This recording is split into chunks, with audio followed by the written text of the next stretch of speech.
What's up, binge watchers? For this episode, we are going to review Netflix live-action series adaptation of the manga illustrated by Haro Alice in Borderland. Now, before we begin, if you are new to our channel, consider leaving a like and subscribing to us for weekly reviews of movies, TV shows, and video games. Now, Kevin, can you tell us what this series is all about? Now, set in a dystopic world, Alice in Borderland tells the story of three friends. We have Arisu, Karube, and Chota, played by Kento Yamazaki, Keita Machida, and Yûki Morinaga. They were initially fooling around in this Shibuya street, then suddenly they find themselves in this alternate deserted version of Tokyo. Just when they thought that they were the last persons in Earth, they were summoned into this game area where they need to participate in these games, which can be life or death for them. Should they not participate in the game, their 3-day visas are gonna get expired and they will be zapped by this laser coming from the heavens. So this is a very tense survival game. Phil, what are your thoughts about this manga adaptation? I haven't read the manga, but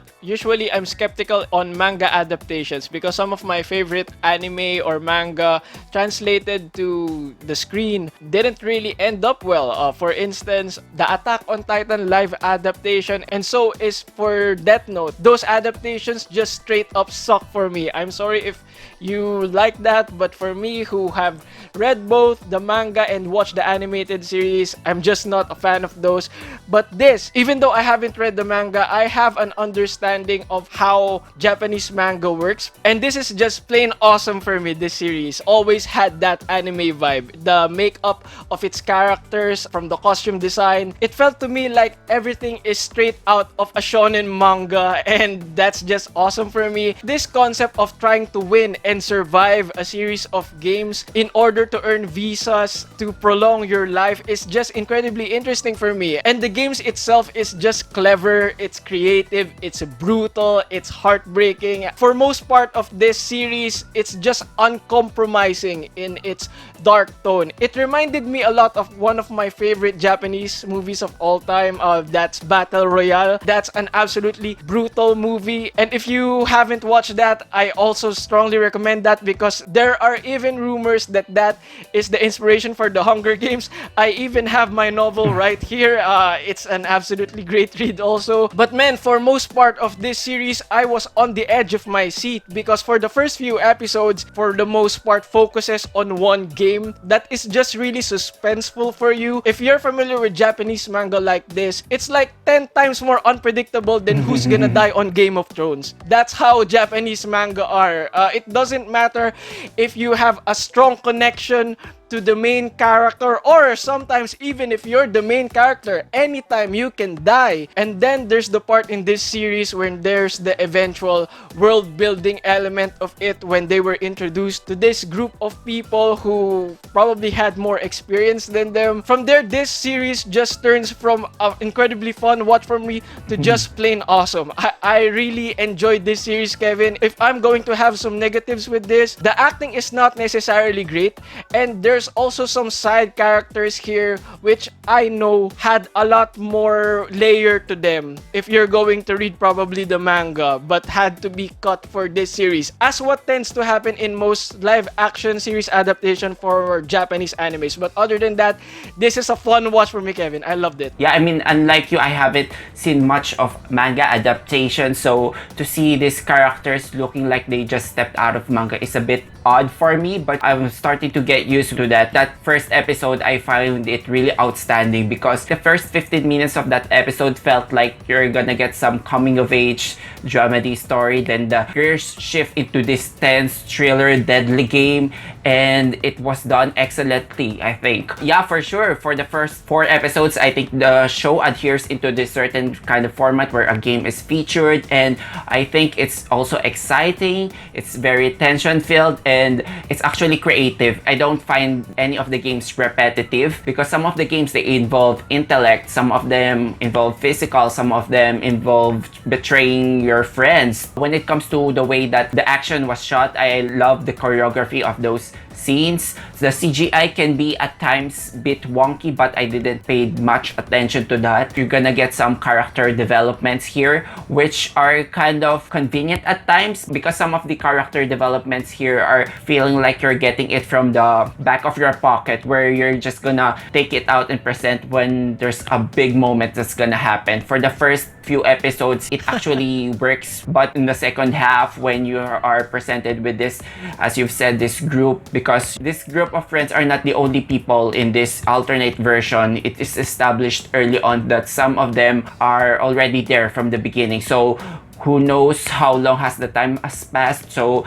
anyway, there's already a community formed, and along the way, as these new characters became more important to the story, their backstories are also shown, which sometimes it came to a point that I didn't really care much about them. Actually, I love the first 4 episodes. The second half, I'm glad that there's a change in the pace, because it gets brutal if the format is going to be like one episode focuses on one game, then expect a couple of deaths. Then episode 5 and 6, there's a change in that. Then the last 2 episodes, as I've said, I didn't like it, which we're going to discuss on our spoiler review later. But I guess when it comes to the manga feel, there's some pros and cons to that.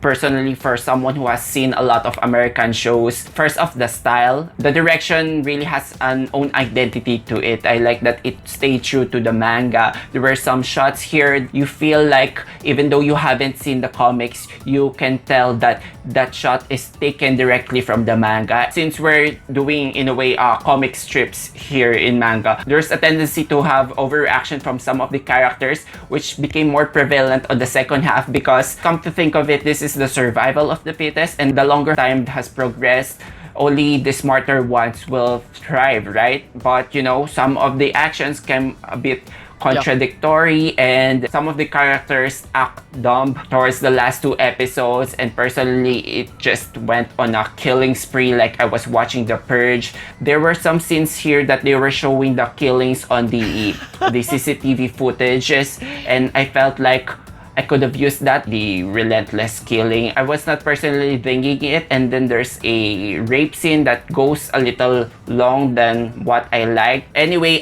for what it's worth, this series is very slick in its action. The emotional connections are there, though it's not as deep yet, because this show really picks up on its pace so fast. Like in an American series, you're probably gonna get a slow burn series, and maybe I am more accustomed to that. That when a big moment comes, it actually feels earned, because you've established those relationships along the way, and not just bring out some flashbacks whenever you feel convenient. I'm gonna give it a 3.5 out of 5.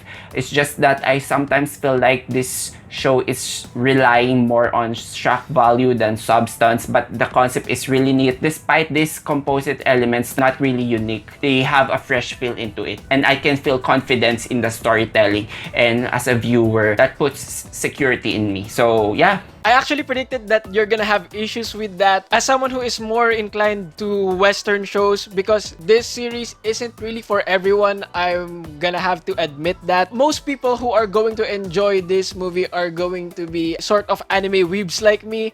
But if I'm gonna have to go rate this, I just found everything awesome. I didn't think that things were done for shock value only, but maybe that's bias coming from me, because I've read a lot of anime like this. I am going to give this a 4.5 out of 5 stars. Okay, now let's talk about our spoiler section. So for those who haven't seen this yet, please pause it and come back later. But anyway, I'm so dying to talk about the 10 of Hearts game, because I don't know, that is such a deal breaker for me. Earlier, I was saying that characters were starting to act dumb.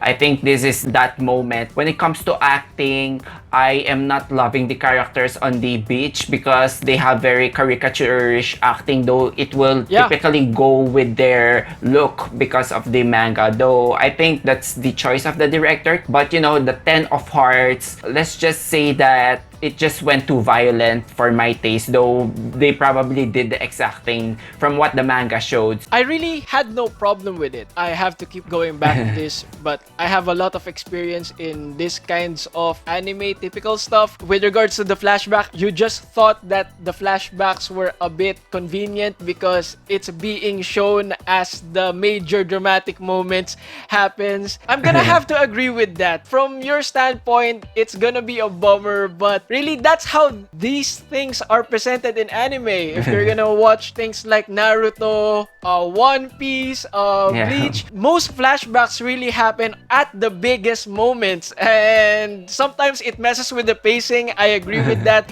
but that's just the culture of manga. So personally, I'm not going to bash this series for that. I'm gonna agree with you on the acting front. I also mentioned that the acting is not particularly strong. I think that another thing that you're gonna have a problem here is during the Ten of Hearts game, there's too much drama going on. Is that a concern of yours? Because that's also another thing that's very anime. There's these long monologues that's really prolonged, like not just 1 minute. It's really long scenes of them doing this dramatic dialogue and them making this looks of sorrow, of them the tear dropping. It's just so anime for me. So personally, I didn't have a problem with that. I do agree that some of these characters that was presented as these really clever characters during the Ten of Hearts game, some of them didn't really live up to what they were built up to be. But other than that, I really didn't have that much problems at the Ten of Hearts games. Yeah. When you mentioned that prolonged speech, I remembered Arisu getting beaten up repeatedly by Aguni. Like, that was so painful to watch. Like, but at the same time, okay, I'm definitely watching a manga adaptation here. Anyway, let's talk about the reveal here that the two schoolgirls are working as dealers. Though the series didn't mention if there are any dealers other than them, then the game masters are revealed that there are a group of people betting, and there's a eventual higher up, which eventually leads to the setup of the sequel. What do you think was your perception about that? Because I think it was just okay that they answered some of the questions, though the main question, like how were these people recruited into the game, I think they're saving that up for the sequel, though I'm not sure if the manga is already finished. With regards to that plot twist of someone actually saying that they're the dealer when for the rest of the series there wasn't really a build up to that, I didn't have a problem with it, but I am definitely intrigued by it and scared at the same time. First off, I am excited for the season 2 because that scene alone sets up for what's going to happen during the next season. But what I am afraid of is usually manga stories like this, they really work on a small scale. Again, the pacing of anime is very different from the westerns. In anime and manga, it's just really fast. Things are getting introduced left and right and expounding the universe really fast in a snap of a finger. For some anime, it really ruins the story in the long run, and that's what happened for Bleach. The same can be said for anime mangas like Gantz. So I am intrigued by it. I'm excited by it, but at the same time, I'm afraid. And I've done some reading before we began this review, and apparently the manga for this is already finished. So I guess some of our viewers have the answer. Please don't spoil us at the comment section. Please don't do that, because I actually don't intend on reading the manga for this because I am really having fun with this series. So I would much rather know the answers by watching the next few seasons for this adaptation. Yeah, but I guess just for the fun of speculating, I just want to throw my thoughts out there. I just think that they are being recruited because based on the character flashbacks that I got, there's a certain criteria for these people. Like, they are at a depressed stage of their lives. They want to live a different life. They're not happy, and that's one of the criteria of why they are recruited. Somehow, I think it's a virtual reality simulated game, or maybe they're just transported digitally into this world. So I don't know how will that work out because some of the characters here died. And speaking of that, episode 3 is such a big moment. I did not expect it. I wish I got to learn more of those two friends. I even thought that the girl here, Shibuki, is being set up as the villain. Then I guess that's how things go in manga. Do you have any speculations? Based on experience on what happens during things like this in anime, there's usually something like a god at the end of it. Okay. That's from my experience. And then usually when that eventual reveal comes, there's going to be this dragging long scene about talking about humanity losing its way, and that's why they're doing this. That's usually what happens during these situations in anime. So that's going to be my speculation, but I'm not saying that I'm right. If you read the manga, I'm begging you, just don't spoil it for me. With regards to the episode 3, that was heartbreaking and I loved it. And Shibuki, I absolutely agree that they're setting her up to be the villain.